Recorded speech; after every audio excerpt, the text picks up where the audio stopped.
अखेर मोठ्या प्रतीक्षेनंतर 14 आत्महत्याग्रस्त जिल्ह्यातील शेतकऱ्यांना राशनऐवजी दिलं जाणारं अनुदान त्यांच्या खात्यामध्ये जमा करायला सुरुवात करण्यात आली आहे.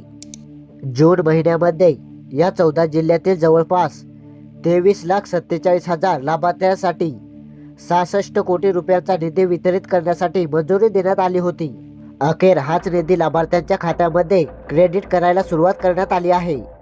मराठवाड्यातील सर्वच 8 जिल्हे, पश्चिम विदर्भातील अमरावती, अकोला, बुलढाणा, यवतमाळ आणि वाशिम, याचबरोबर विदर्भामधील वर्धा जिल्हा अशा जवळपास 14 जिल्ह्यातील 6,09,000 रेशन कार्ड धारकांना म्हणजेच 23,47,000 लाभार्थ्यांना प्रतिमाहा 170 रुपये प्रति लाभार्थी अशा प्रकारे अनुदान दिले जाते. आणि याच्याच अंतर्गत पात्र असलेल्या या सर्व 14 जिल्ह्यातील शेतकऱ्यांना अनुदानाचं वितरण करण्यासाठी 66,000 कोटी रुपयांचा निधी वितरित करण्यात आला होता. परंतु बऱ्याच साऱ्या लाभार्थ्यांच्या खात्यामध्ये या अनुदानाचं वितरण करण्यात आलेलं नव्हतं. त्यामुळे आता उर्वरित लाभार्थ्यांच्या खात्यामध्ये या अनुदानाचं वितरण करायला सुरुवात करण्यात आली आहे. याच्यामध्ये अकोला जिल्ह्यातील 82,916 शेतकऱ्यांना हे अनुदान मिळणार आहे. त्यानंतर अमरावती जिल्ह्यातील 2,37,010 शेतकऱ्यांना हे अनुदान मिळणार आहे. बीड जिल्ह्यातील 4,06,327 तर बुलढाणा जिल्ह्यातील 1,96,449 शेतकऱ्यांना हे अनुदान मिळणार आहे. त्यानंतर छत्रपती संभाजीनगर जिल्ह्यातील 1,92,261 शेतकऱ्यांना हे अनुदान मिळणार आहे.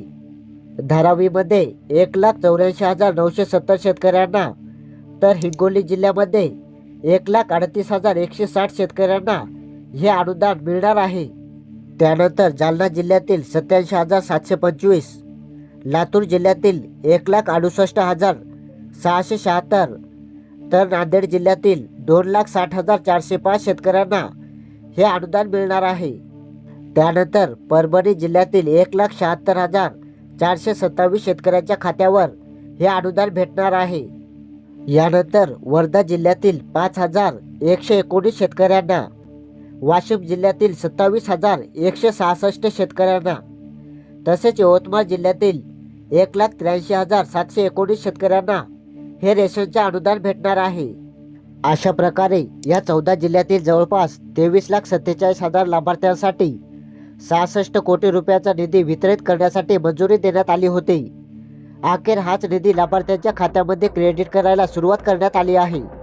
या रेशन अंतर्गत भेटणारा निधी तुम्हाला यापूर्वी कधी भेटलाय का? कमेंटमध्ये नक्की सांगा. आणि अशा प्रकारे प्रत्येक महत्त्वाचे अपडेट मिळवण्यासाठी आपल्या जागरूक महाराष्ट्र या चॅनलला नक्की सबस्क्राईब करा. धन्यवाद.